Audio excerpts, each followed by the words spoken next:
Good evening, everyone.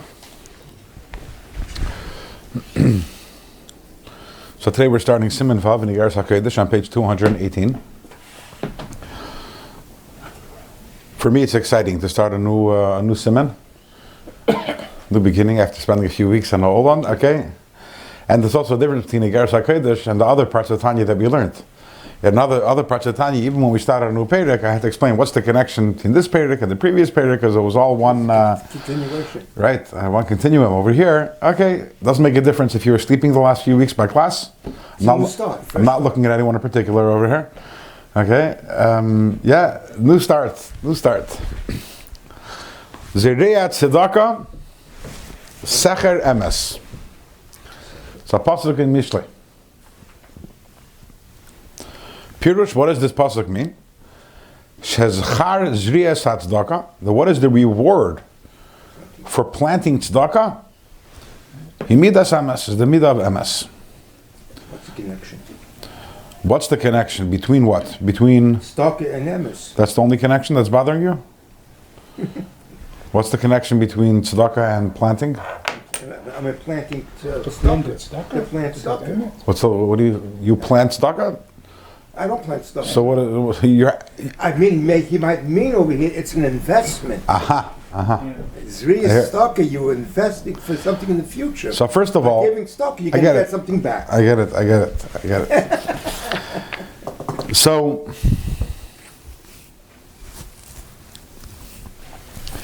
first of all, if you look look up the pasuk in Mishnah, you look up the Mefarshim over there.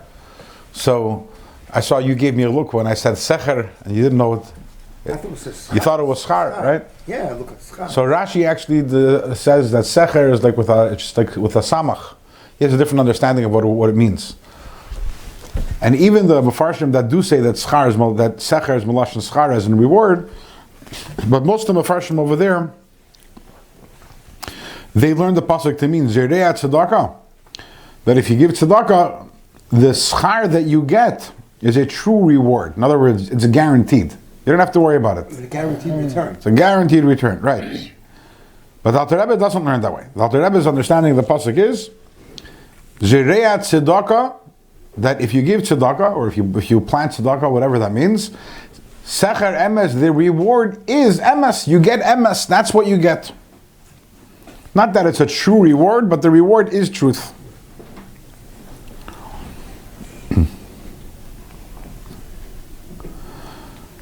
And now, sorry? That's the only mitzvah you have to be zriya before? I don't know. We have to understand what that... And then the Alter Rebbe brings down another pasuk, a pasuk from Micha, which the pasuk says, Titen emes liYaakov. You give emes to Yaakov. This is the Navi turning to Hashem and saying, Hashem, you give emes to Yaakov. U'shvacha de kuchabrichu mesader Navi chulu k'meshekasav b'zeir HaKodesh. The Zohar explains that these words, Titen emes to Yaakov, is not a request. We're not asking of Hashem to give emes to Yaakov, but we're praising Hashem.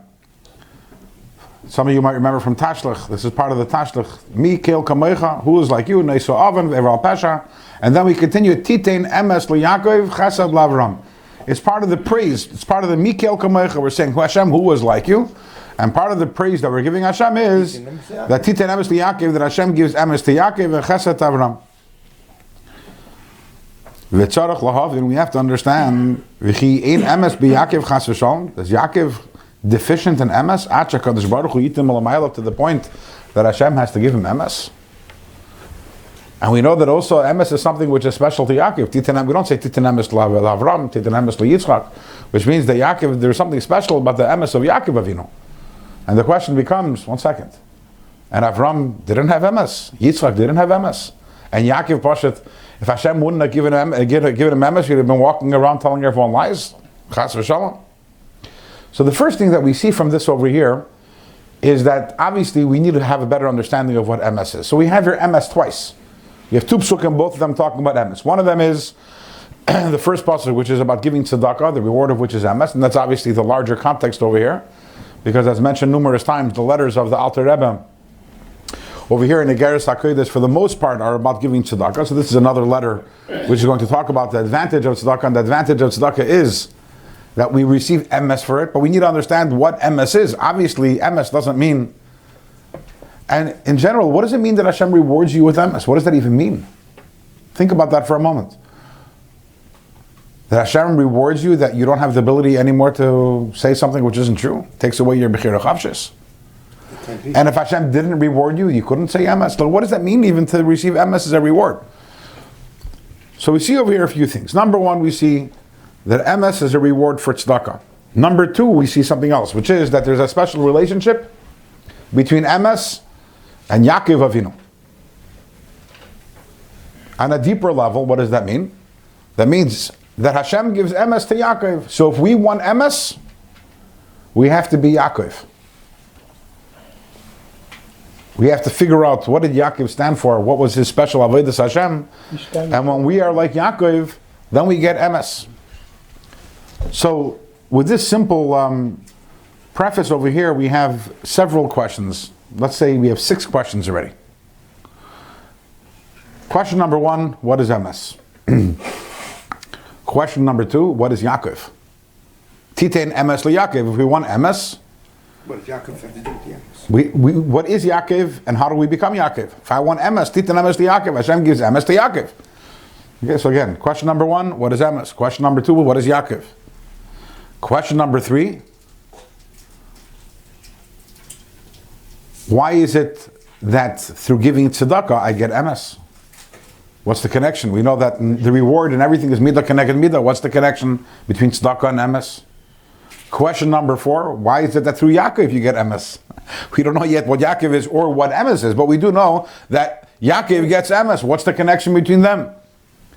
Question number 5, if tzedakah is what gets me emes and Yaakov is what gets me emes, why do I have to have both? Why isn't one enough?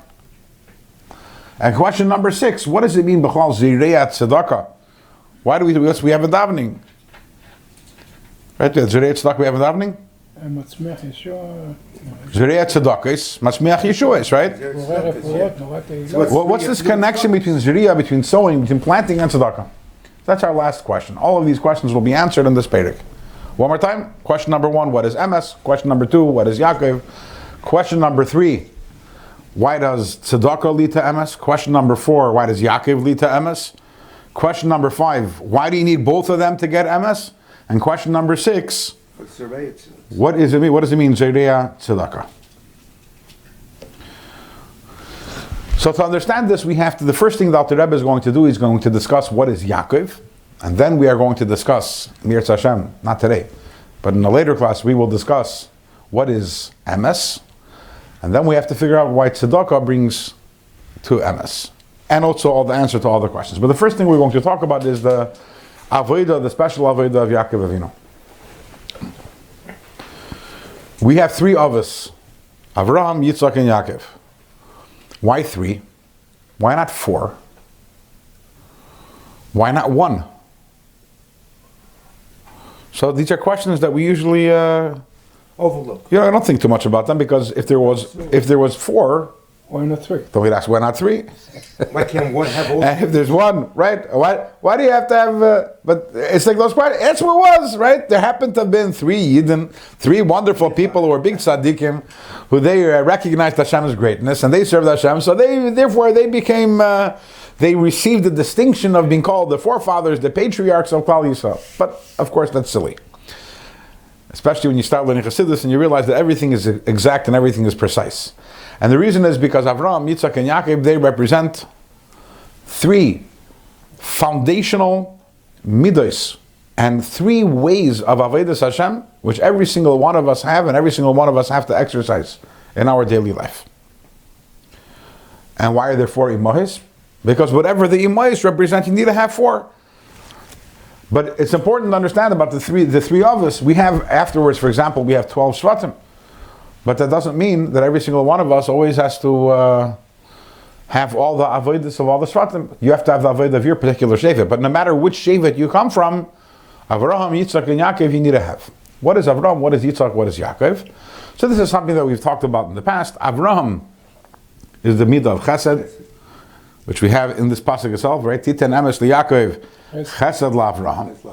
Yitzchak was the midah of Gevorah, Pachad Yitzchak. And Yaakov is the midah of Tiferes. And in Kabbalah and Chassidus, we know that Tiferes is synonymous with the midah of Rachamim. In fact, sometimes we talk about Chesed, Gevorah, Tiferes. Sometimes we talk about Chesed, Din, Rachamim. Okay, Chesed is pretty clear-cut what it is. Gevorah is pretty clear-cut what it is. But what is Rachamim, and how is Rachamim different than Chesed? Rachamim and Chesed is the same thing. They're synonyms. But the answer is no. The explanation is Rachamim really is a combination of Chesed and Gevorah. And that's why Rachamim is also known as Tiferes, as beauty, because beauty always involves complexity. Something which is simple, which is only one-dimensional, isn't beautiful. You always, in order to have something beautiful, you always need to have a mixture. So if you have a piece of art, and it's all orange, that's the whole art. Is it orange? Has no time. There is no beauty in it. I don't know, maybe today people have different tastes in art, with modern art, but al kapanim, that's not beautiful.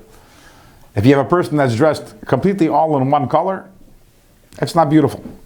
The whole point is the contrasts of colors.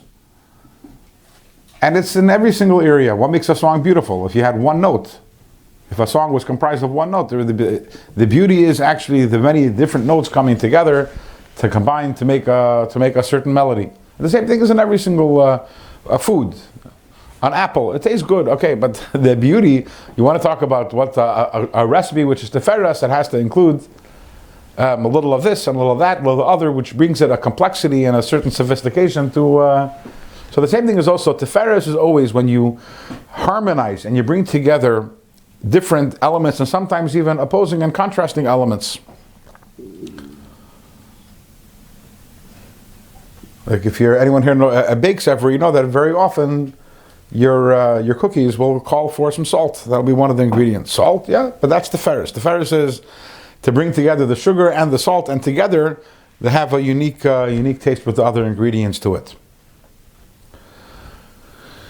So to understand Rachamim, really we have to first backtrack a little and have a better understanding first of what is Chesed and what is Gevorah, and then we'll be able to understand what Rachamim is, because we're mentioning Rachamim is at Tiferes. Is a combination of the two of them. And what we're going to talk about now, and I'm pretty sure we've spoken about this in the past, about Chesed and Gevorah, is somewhat counterintuitive, because the way we're going to describe Chesed and the way we're going to describe Gevorah, most people think of it the other way around. And that is, Chesed is all about the benefactor, and Gevorah is all about the recipient. The person who's a Baal Chesed is always thinking about himself. The person who's a Baal Gevorah is always thinking about others. Chesed thinking about himself? Yes, and Gevorah about others. You're making Chesed. Which is why I started off saying that what I'm saying is going to be counterintuitive, and it's the opposite of what people normally think.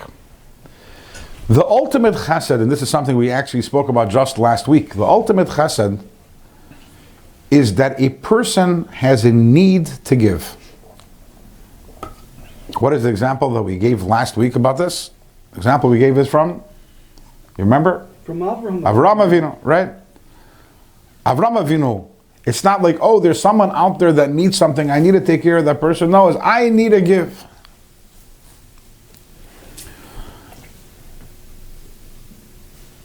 And therefore, when it's my need to give, the situation of the recipient doesn't matter. Avram Avinu, there were 3 Arabs that pulled up by his tent, or at least they appear to be Arabs. And they appear to be very lowly Arabs, to the extent that Avram Avinu told them to go wash off their feet, because he was worried that these were Arabs who they worshipped Avodah Zarah, and not Stam Avodah Zarah, they worshipped the dust. And nevertheless, how did Avram treat them?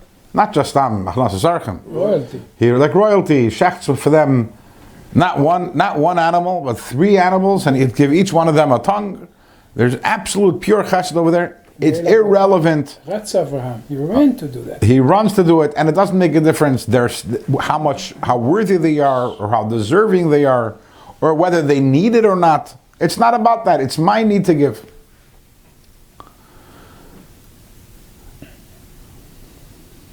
It's l'shem shemayim. It's the peak of a fraction. If you ever have ever been given something by someone, say someone cooked some food for you, and you're like, nah, I don't like it. Not interested. I'd rather not. Or someone gives you something, nah, I don't want. And that person gets offended. And the giver gets offended. The giver gets offended. Now think about that for a second. Why is that person becoming offended? Because he has a need to give. Which is the point that we're trying to say. If the person is giving it because that person is truly thinking about you and what you want and what you need and wants to make you happy, then if it doesn't make you happy and you don't want it, the person should say, don't have it. It's all about you. But we see it so many times that a person gets offended, they're hurt when the other person doesn't take what they're giving. And why is that? That's because Hesed is about oneself. It's my need to give. I need to be a giver. And there must be. I don't care whether you need it. I don't care whether you want it. I don't care whether you deserve it. I'm giving it. You're going to take it. Right? That's Hesed. It's not about you. This is about me.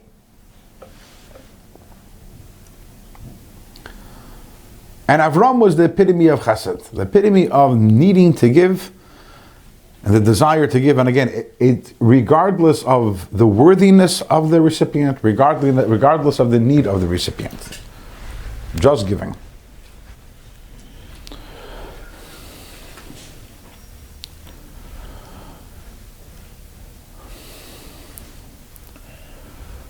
Gevorah, on the other hand, is the other way around. Gevorah is, I look at you, and this has nothing to do, I don't need to give you anything. I have no need to give. I'm happy not to give anything. But if you deserve it, I'll give it to you. That's Gevorah. So how much are you going to get? This has nothing to do with me. This has to do with you. How much did you earn? How much do you deserve? So when a person wants to do chesed, they're not at all looking at the other person to figure out what they need or what they want or what they deserve, whatever. It's all about themselves. Gevorah, on the other hand, is completely and entirely focused on the other and giving them according to what's good for them and what they deserve. Gevorah is also giving, but it's giving based on the other.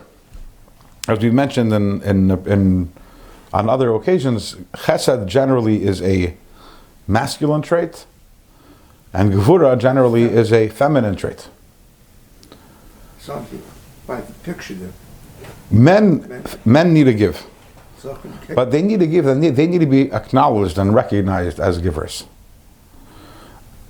If you think back, who gave you bigger gifts that you more memorable gifts that you remember? Your mother or your father?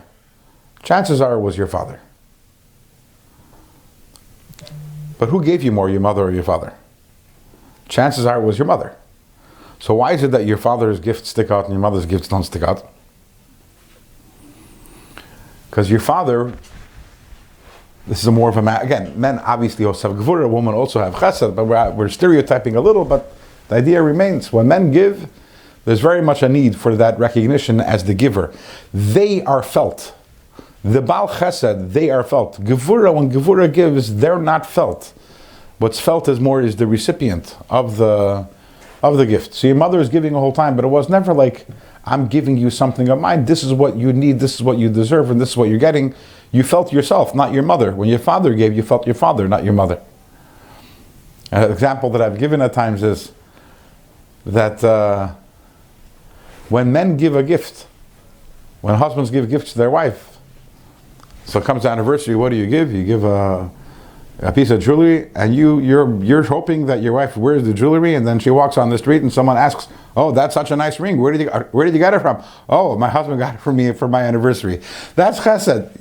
I need to give, I need to be the giver, I want people to know that I'm giving, and Gevorah is different. Do women give their husbands anniversary presents? Usually not. Because they're giving always, but it's not a giving which is where the giver is felt, but what's felt over here is your needs being felt, being filled rather than the giver. So Chesed and Gevorah, Chesed is about the giver, Gevorah is about the recipient. And then there's Tiferes, which is Rakhim. Rakhim is a balance between the two of them. Rakhim, compassion,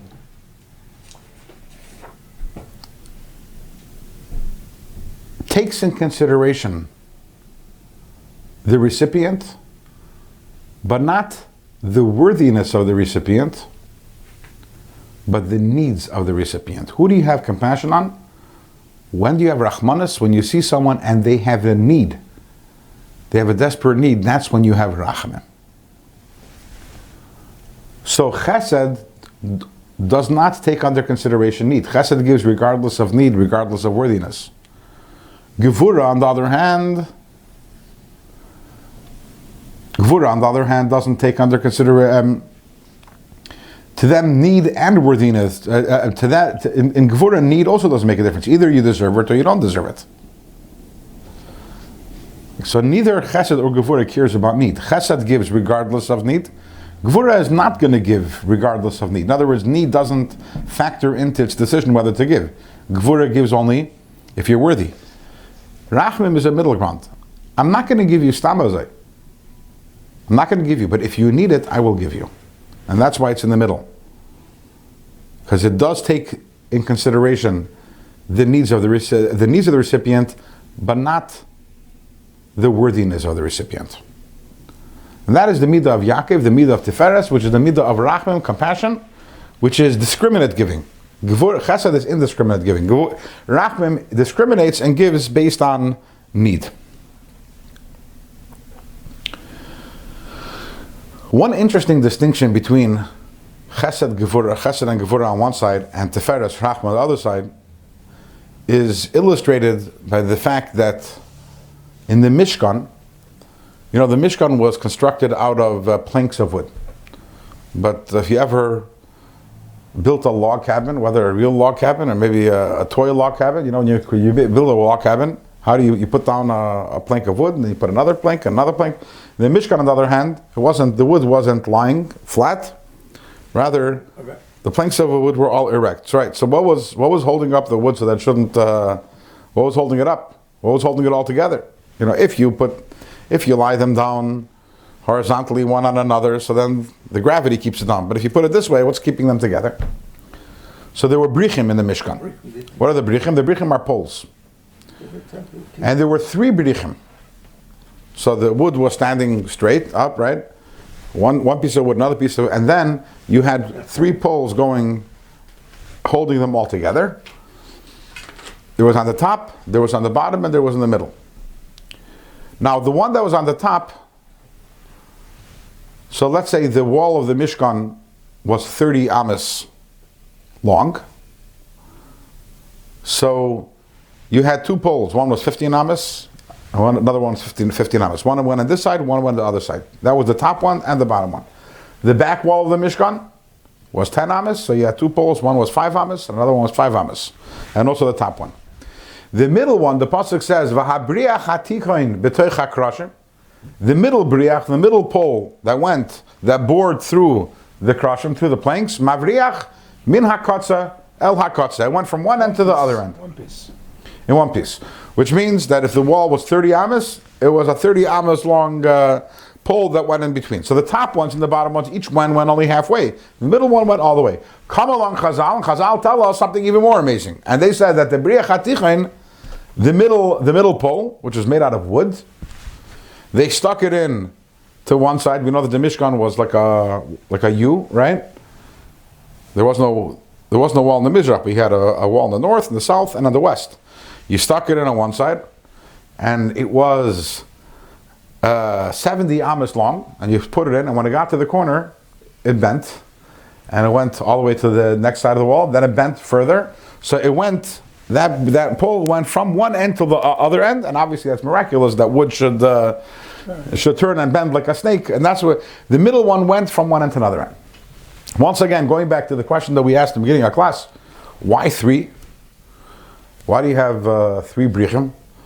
Why not 2 or 5 or 9? So again, in the Torah, whenever you have a number, there's significance. What's holding together we are all a Mishkan. V'asli mikdash v'shachanti b'seichem. What holds together our Mishkan? We have Avram, Yitzchak, and Yaakov. Those are the 3 poles. Avram on top and Yitzchak on the bottom. And Yaakov is the middle one. That's Midas HaTiferes, Midas HaRachim. Why is it that Avram's pole only went halfway and halfway, and Yitzchak's pole only went halfway and halfway, but Yaakov's pole went all the way through? What's the difference? And the difference is that Rakhim extends from the highest level to the lowest level. As opposed to Hesed and Gevorah, they don't extend from the highest level to the lowest level. That means Hesed and Gevorah, or let's talk also about the midos that come from Chesed is Ahava and Gevorah is Yira. These are part of a relationship. Ava is part of a relationship you have with someone. Yira, which is also awe, respect, reverence, also part of a relationship. You have a relationship with someone who's more or less on your level, with someone who you can relate to. You don't have ahava to a mouse. You might have a little yira from the mouse. You definitely don't have ahava towards a mouse. But can you have rachmim on a mouse? If you see a mouse in your mouse trap and it's struggling, do you have rachmim on it? Maybe. Yes. What? I think maybe. Rachmim, no ava. You have no ava to that mouse. No ava. But rachmim you'll have. You know, it's creation of God. Rakhim. Rakhim you have. Yeah. Rachmim extends even to the lowest of the low. A criminal, you can have rachmim on the criminal. Criminal sent to jail for many years. Give him a chance. You feel rachmim. Do you have ava to the criminal? No. You don't have ava. But rachmim you can have. Rachmim, what's unique about rachmim is that it's the briach haticha in mavriach min hakotza ala kotza, from the highest level to the lowest level. Rachmim extends to everyone. V'rachamov, I'll call myself. Just like the Eibishter, his rachmim extends even to all creations, regardless of how high they are and regardless of how low they are. The same thing is by us. And just like rachmim, it works that I can have rachmim on a mouse, I can have rachmim on a criminal, I can also have rachmim on Hashem.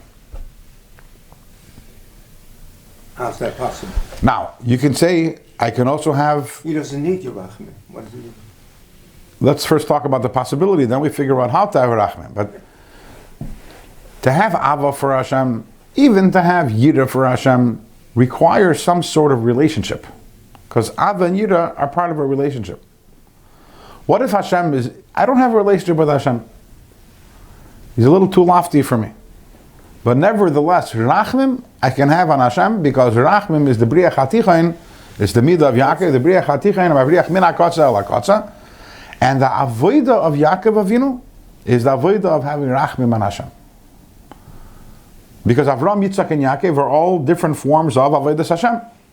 So Avram's form of avodas Hashem is obvious. Avram's avodas Hashem is chesed, which is avos Hashem.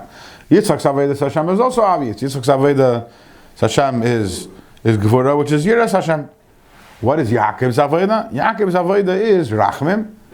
What's the avodas Hashem of rachmim? So you can say, well, if I have rachmim on my friend, that's part of my avodas Hashem. Yeah, but that's bin adam l'chaver. How does rachmim play a role in terms of my relationship with Hashem? So there we have this idea of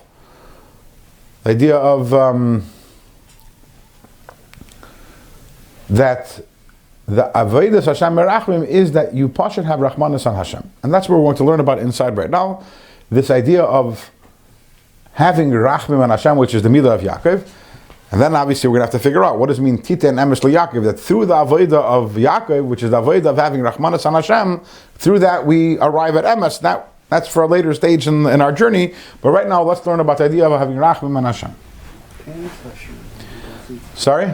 It pains Hashem when we don't do what we're supposed to do. So that's what we should have rachmim on Hashem and correct us there. Absolutely correct. And we're going to find out that the Rachim and Hashem is not only when we do things that we're not supposed to do, even if you're doing everything that's right, it's still a Rachim and Hashem. And we'll figure out why. But that doesn't negate what you're saying. If you do Averis, then it's the even bigger Rachim. Then we learned about that in Iggeres HaTshuva. Remember, we have V'yashev el Hashem v'yirachamehu. That the Yazev Rosh Hadarkei v'yishav machshavei. So the Rosh leave his ways. V'yashev el Hashem and return to Hashem. V'yirachamehu and have Rachmanas on Hashem. Because we learned in Iggeres HaTshuva at length that when a person does Averis, so they bring down their neshama into Klippa. That's if you do Averis. But what about if you don't do Averis? Even if you don't do Averis, let's learn inside. Achine, however, Mudaz, it is known, the Midas Yaakov and Midas Rachmanos. The Midah of Yaakov is the Midah of Rakhim, of Rachmanos. V'aveidas Hashem b'Midas HaRachmanos hi haba mis'eirus Rachmim merabim b'leva Adam al nitzus elokushe benafshe. What does it mean to serve Hashem with Midas HaRachmim? That comes from awakening a great Rachmanis in the heart of the person, on the spark of Hashem, which is in your nefesh alikis. Harechoika me'ir pnei Hashem, which is so distant. This spark of your neshama is so distant from the light of Hashem. Kasher hoilach b'choshech havli olam, when it is forced, when the neshama is forced to come down over here into this world, into the darkness, a world which is filled with havolim, filled with nothingness. And that's even before a person does an Avera. Even before you do an Avera. Imagine the crown prince having to spend time in prison and garbage amongst dirt. I mean, this is, Elam Haza is a lowly place, a dark place. And there's the nitzutz of Hashem in your neshama, which is forced to enter this world and to enter the darkness and lowliness of this world. How do we awaken this Rachmanis in our hearts? It comes by first contemplating the greatness of Hashem. In general, Rachamim is greater when it's about when the subject of the Rachamim experienced a large fall. Rakhim very much is about a contrast. You see a person who's a poor person, it's a Rachmanis on that person. But what if you see a person who used to be a multi-billionaire and a big Baal Tzedakah who supported everyone, and suddenly today he's homeless and has nothing? The Rachmanis is much bigger than the other person who always was that way. Rachmim always comes from that contrast. Someone's in jail, that's a Rachmim. But when the person beforehand was a great member of the royal family, it's even greater Rakhim.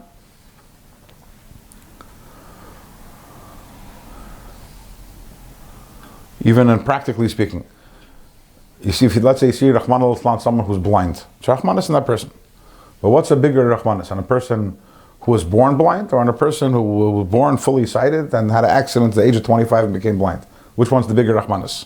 Second one. The second one.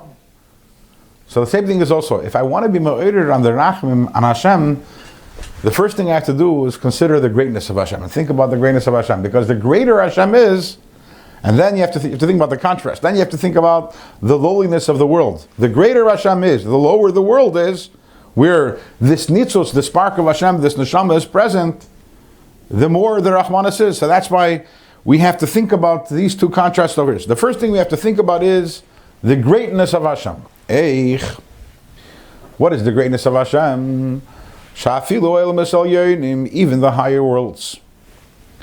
Lemaila ad inkates. Regardless of how high you go, infinitely high. We have worlds that are infinitely higher than our worlds. Nevertheless,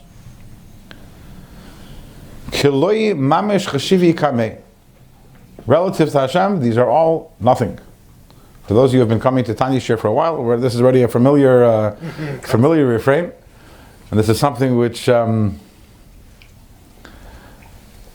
as you learn Chassidus, you'll learn about it, read it again and again and again, and hopefully it gets a little drilled into our minds, this understanding of the Eibishter of Kula Kamei Kloch Shivi. It's not just that you're nothing. The highest world and the highest malach, and there are infinite amount of worlds, and each world is higher than the other one. If you go to the very top, all the worlds is Kulei Mamish Chshivi Kamei. We're not talking about that Hashem looks at it and says, "Oh, I'm greater than you." No, Kulei Mamish, Hashem looks at it and sees, You're nothing. says garnished. There's nothing there. It's Mamish considers as if there's nothing there. And why is that? Kikol shifam v'chayusam, because all the energy and all the chayis that are in all the worlds, ein rak is only miziv ha'ara me'is achas mishmo yizbarach. Pay attention to these words. The energy of all of the worlds are only a ray that emerges from one letter of Hashem's name, Kemaimer, as Chazal say, as we learned at length in the letter which in Siman Hey, B'Yud Nivra Elam Haba Chulu. The highest world, which is Elam Haba, was created with a Yud. So let's work backwards. Remember, we said a ray of one letter of Hashem's name. Let's work backwards. Hashem's name is not Hashem. A name is somewhat external to who you are, and that's why the essence of Hashem. What is the name of the essence of Hashem? The essence of Hashem doesn't have a name. In Chassidus, when we want to talk about the essence of Hashem, what do we call it? We call it Atzmus U'Mehus. You heard that? What's the translation of Atzmus U'Mehus? It's not a name. Atzmus U'Mehus means the essence and substance. The essence and substance. There is no name. It's not Elikim. It's not Kael. It's not Yud Kei Vav Kei. All these names, descriptions, these are for lower levels of Hashem's expressions. Hashem Himself is beyond all names. The Zohar talks about this. When Hashem reveals Himself to the Yidden, what is the first word He uses? Is Anoichi. Anoichi. That is higher than Hashem and Elikecha, which follows afterwards. Anoichi. Who is Anoichi? In the words of Kabbalah, Anoichi Misha Anoichi.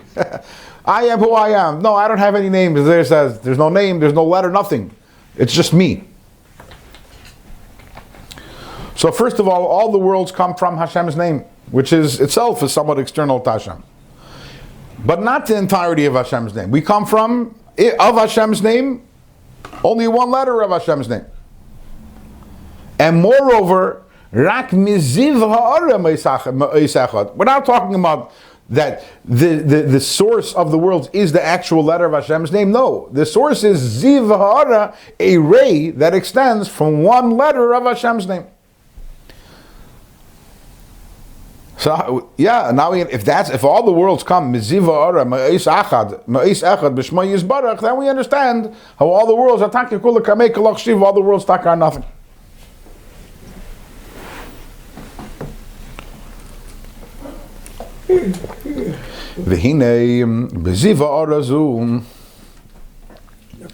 And this ray, shehu hispashtus hachayis mishmo yizbarach, which that is the emanation of energy from Hashem's name, to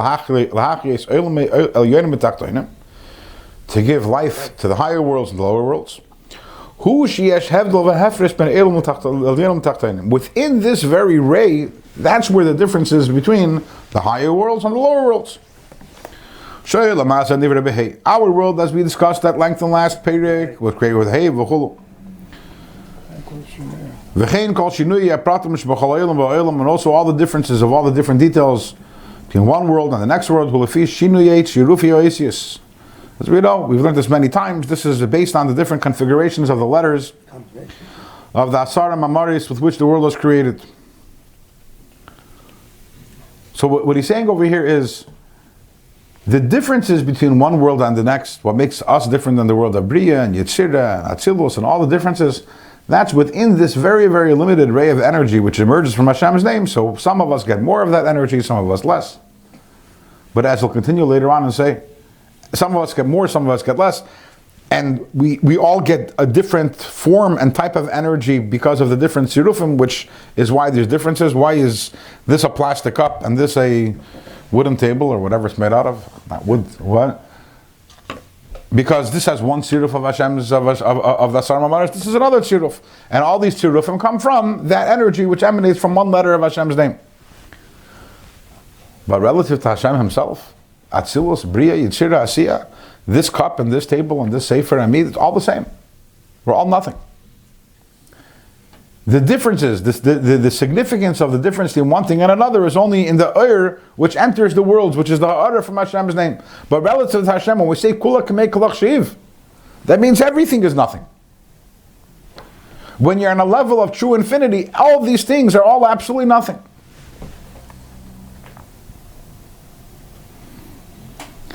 I think I might have mentioned to you in the past the story about Hillel Parasher. Hillel Parasher was a Talmud of the Tzemach Tzedek, a Chassid of the Tzemach Tzedek. And he had his own Talmidim also. What do you mean also? The Rebbe, the Tzemach Tzedek, would send him younger light, would send him Chassidim that he should be mechanach them, he should educate them. And Hillel Parasher himself was a very holy person himself. And he wrote Sfarim on Chassidus himself, called Pelach Hariman. I'm assuming that somewhere in the library we have those Sfarim. Yeah, Pelach Hariman somewhere. And obviously his students held of him very highly and held him in very high esteem. And he once told his students, you should know, you guys think that I'm so holy, you probably think that I'm like the Rebbe. I want you to know that the difference between me and the Rebbe is like a human being and a cat. Whoa.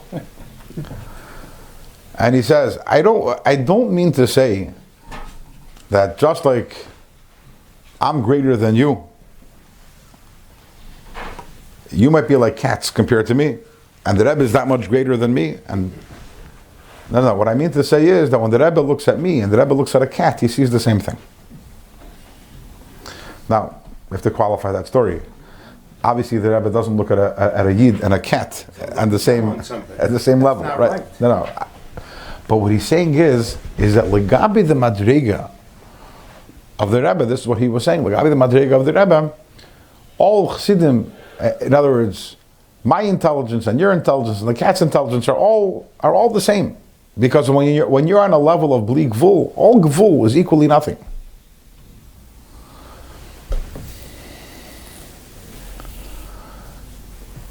You know, we've given the example, we've given this in the past. We learned Sharich of Amunah as if you had an unlimited amount of money, literally unlimited. In other words, your bank account had infinity. You could draw out as much as you want, every day, any day. Is there a difference between $1 and $100 to you? Is there a difference between $1 and $1 trillion to you? Also not. They're all equally nothing because you have an unlimited supply. So if you look at a Rebbe as bli gvul, to a certain extent, then, and everyone is gvul. Me, I'm gvul. The cat is gvul. It's all on that level. Now, obviously, the soul extends only to Yid, and Yid is an neshama, and the cat is an animal. The comparison isn't in that way, but there's a certain. And the same thing is, we have to understand that legabe Hashem, all the differences in all the worlds are irrelevant. They were all nothing compared to Hashem. And then I'll add something which is very interesting. He says, "V'chein shinui azmanim ba'avar hoive va'asid." The differences in time between the past, the present, and the future. V'shinuye kol HaKodesh b'chilufei hazmanim, and how the fact that different events happen in different times. HaKoil m'shinuye tzirufi oisius. These all come from the different configurations of the letters of the Asar Mamaris. Shehein hein. Amshachas achayis b'b'dei sav yisbarach, which these come from Hashem's midas, energy, drawing of the energy from Hashem's midas. As it says in Kuti Amarim, in Sharich Amunah and Perikut Aleph. This is very interesting. We all know and recognize, I mean, especially those of us who have learned Chassidus a considerable amount of time, you've been in this Tanya class for a while, we understand a watch has a certain configuration, and the Sefer, and what I'm saying here also, every moment in time is a different creation, which contains in it a different tziruf. Time is also created. We know that before the world was created, there was no such thing as time. Time is a creation. Just yesterday, someone asked me, how do I respond to someone asks, who created Hashem? What became before Hashem? And and obviously it's a very deep question, hard to answer, but the concept of what came before Hashem, or when did Hashem come about, or who created Hashem, are all coming from our frame of reference. In our frame of reference, we live within the context of time. There's no time. So there's always an earlier, and what came earlier, and when did it start? But what if there is no time? Now, that's something we can't even imagine. We can't imagine the concept of no time and no space. But before the world was created, Zman and Makom Arosa Mechudesh, Zman and Makom Arosa created. In fact, the very first thing that was created, even before Makom, Zman was created even before Makom. Zman, time was created. Because you can't have space without the context of time. That's a whole other conversation. Time is movement, though. Or change, right? Movement and change. So why Kohelet said, En chadash tachat hashemesh? I'm not sure the connection. We said before, a minute ago, that everything it's Hashem, and everything is created all the time. It's like a new. But Kohelet said, "En chadash tachat hashemesh." Nothing. It is true that everything is created anew at every moment, but we didn't say that. That's not what we're talking about. We're talking about how time itself is a creation, and therefore every moment of time is recreated. It's a new moment of time. We tend to look at time as an absence. It isn't something that really exists. What's absent? It's something that doesn't exist. It's hard for me to explain this in words, what I'm saying, but what changed from this moment to the next moment? And then the next moment after that? It's all the same. We're getting older. Time isn't a mitzias, it isn't a thing. It's like a container that holds everything. It isn't an entity that exists. It's like...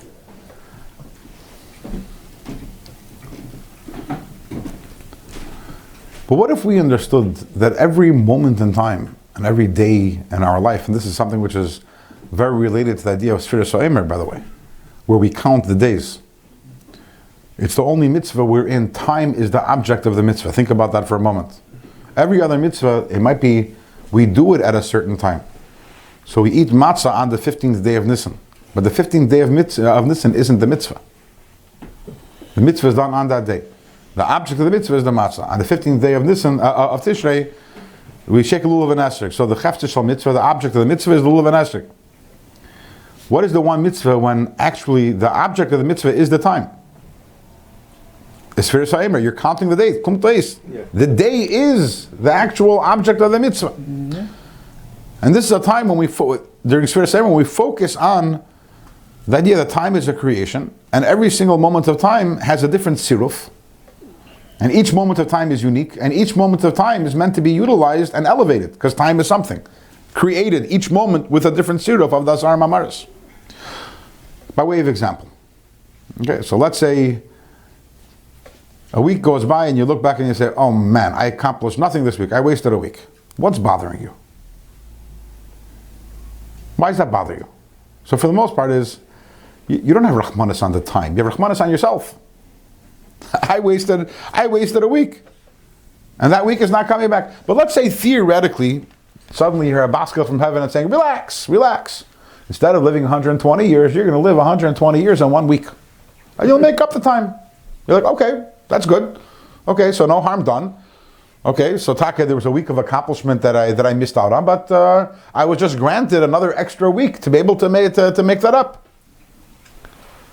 That's if you're looking back at the week and you're saying, and Yachmanis is on you, not on the week. But what if you realize Hashem gave you a week to elevate, and time is a mitzias, and again, every moment, especially every hour, is a different siruf of the oisias, because time as it evolves. The reason why this moment is not last moment is because it's a new siruf of the oisias.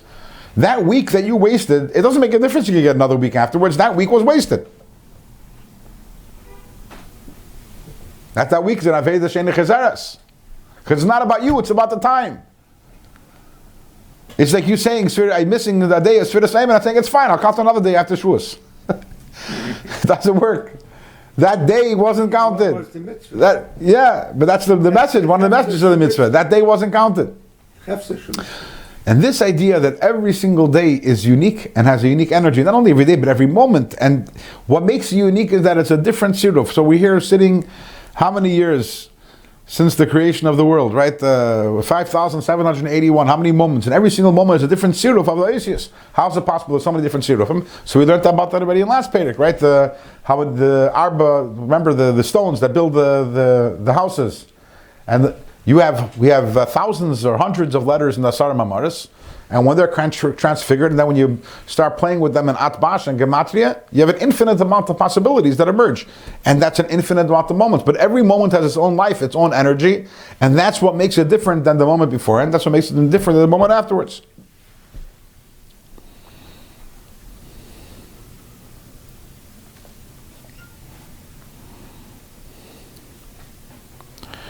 So the difference is, so the Rebbe is saying over here, again, the larger context over here is this idea that how great Hashem is, and the Rahmanis it is that Hashem, a little spark of Hashem, has entered my body. In order to understand this, again, the first thing we have to understand is the greatness of Hashem. How great is Hashem? That everything that happens in all the worlds, it's all nothing to Him. Even though the world is made up of an infinite amount of components and an infinite amount of moments, the differences between one component and the next, between one world and the next, between one moment and the next, these are all only relative to the ha'ara, which comes from one letter of Hashem's name. Relative to Hashem Himself, everything is kolei mamash. I will continue with Hashem on this topic next week. But just to connect it a little to the Parsha, I want to move back a little when we're talking about the midah of Tiferes. We know ultimately, we said that Yaakov is the briach hatichein hamavriach men hakatza el hakatza, which is that an avodah always has to be a balanced avodah. Not like Avram, whose avodah was completely chesed, and that's why Avram had a child Yishmael. Yitzchak's avodah was completely Gevorah, or very dominantly Gevorah, and that's why he ended up having a child, which was Esav. And Yaakov, who was Tiferes, Midas HaTiferes, Vitase Shlema, and Tiferes keeps on going. It's an enduring avodah, which is also another reason why the Briach HaTichein never stopped. Avram, at a certain point, at least part of him stopped with Yishmael. Yitzchak, part of him stopped with Esav, and Yaakov was the Briach HaTichein that went from one end to the other. So interesting, in this week's Parsha, we begin off with Achri Moish Shnei Bnei Aaron. Talk about the Misa of the sons of Aaron. What was the reason that Aaron's son passed away? So we know we look in Rashi, and Rashi gives from Chazal a bunch of different reasons why the Nadavanavi passed away. There's Shasuya Yain, whether they were drunk or whether they were Heiru Halacha, they passed in something from Moshe Rabbeinu, whether they didn't have children, they weren't married, all the different reasons. If you look in the Rakhim, in the beginning of this week's Parsha, Rakhim talks about the idea that Achri Mois Shnei Bnei Aaron B'karvasam Lifnei Hashem Vayamusu, that what caused their death B'karvasam Lifnei Hashem. They had, the way the Rakhim describes it, they had a Misas Neshikin. The only difference is, we know there were other people who also had a Misas Neshikin. Moshe, Aaron, Miriam. The difference is, the Rakhim explains, that Moshe, Aaron, and Miriam, the Neshikin, was that Hashem came down to them and gave them the kiss and drew their neshama up to Him. By Nadavanavi, it was the other way around. They, B'karvasam lifnei Hashem, they, with their incredible avas Hashem they had, they themselves went up, got close to Hashem, Vayamusu, and their neshamas expired from this tremendous experience. They were higher than tremendous. And that's what Moshe turned to Aaron and says that I knew that the Beis Hamikdash would be sanctified with holy people. I thought it was me or you, and I realized they're greater than who we are. Mm-hmm. In Chassidus, and we had this also earlier on in Tanya and Perek Nun, there's this idea, which is a lashon borrowed from what it talks about the Malachim by the Merkava of Ratzui and Shoiv. It says V'hachayis Ratzui. The pasuk says V'hachayis Ratzui v'Shoiv. The Chayis are running back and forth, or Ratzui, they're desiring, v'shoiv, and returning. And that same thing is in our Avodas Hashem, these are these two elements.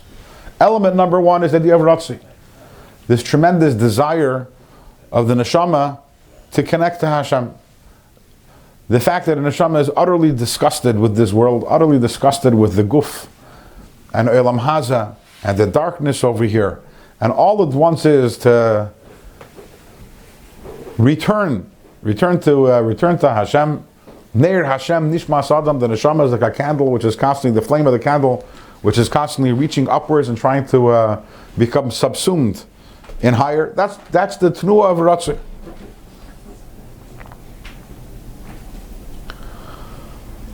But then there's the idea of Shuv. As the Pasuk says, Imiratz libcha shuv la'echad. The idea of Shuv is the recognition that ultimately, why was I created? I was created because Hashem put me down here for a reason, and that is to learn Torah and to do mitzvahs, and to make for Hashem a dira b'tachtoinim, to make this world into a holy place. It's not a trick, it's not a kunst to go up to Gan Eden.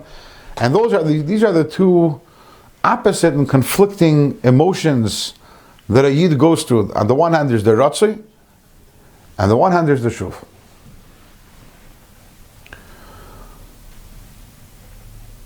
What's interesting is that in the Likutei Sichos of the Rebbe, so in this week in Chelik Lamed Beis of the Likutei Sichos,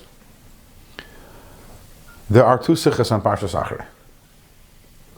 The first Sicha, the Rebbe goes on to extol the greatness of Nadavanavi, the greatness of their Avodah, and how their Avodah was absolute perfection. And there was absolutely nothing wrong with what they did. And even though the Pasuk says, and they brought to Hashem a Eish Asher Lo Yitziva Oisam, which implies that they did something that they weren't supposed to. So the Rebbe explains, Asher Lo Yitziva Oisam means that their Avodah was so great and so high, it was beyond tzivui, it was beyond commandment. It's like when you do something because you're so in tune with the other person doesn't even have to tell you what to do. The moment the other person has to tell you what to do, that already implies some sort of distance. They were on such a high Madriga, their Avodah was Asher Lo Yitziva. It wasn't commanded. The Rebbe connects it to the fact that what was their Avodah was Ketores. And what is the Avodah of Ketores? The Avodah of Ketores is the Avodah of total unity with Hashem. When we have V'nafshei Kshura B'nafshei, the Uncle says on that, the word Kshura is translated as Ketira. Absolute unity.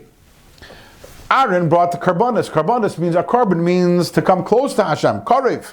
Ketores is to become one, tied. Absolutely tied in one knot with Hashem. And Nadavanavi were on such a high Madriga, they were on the Madriga of Ketores.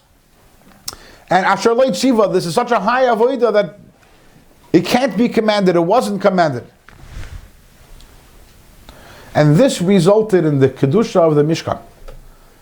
As Moshe said, Yodati sheyiskadei shabayis.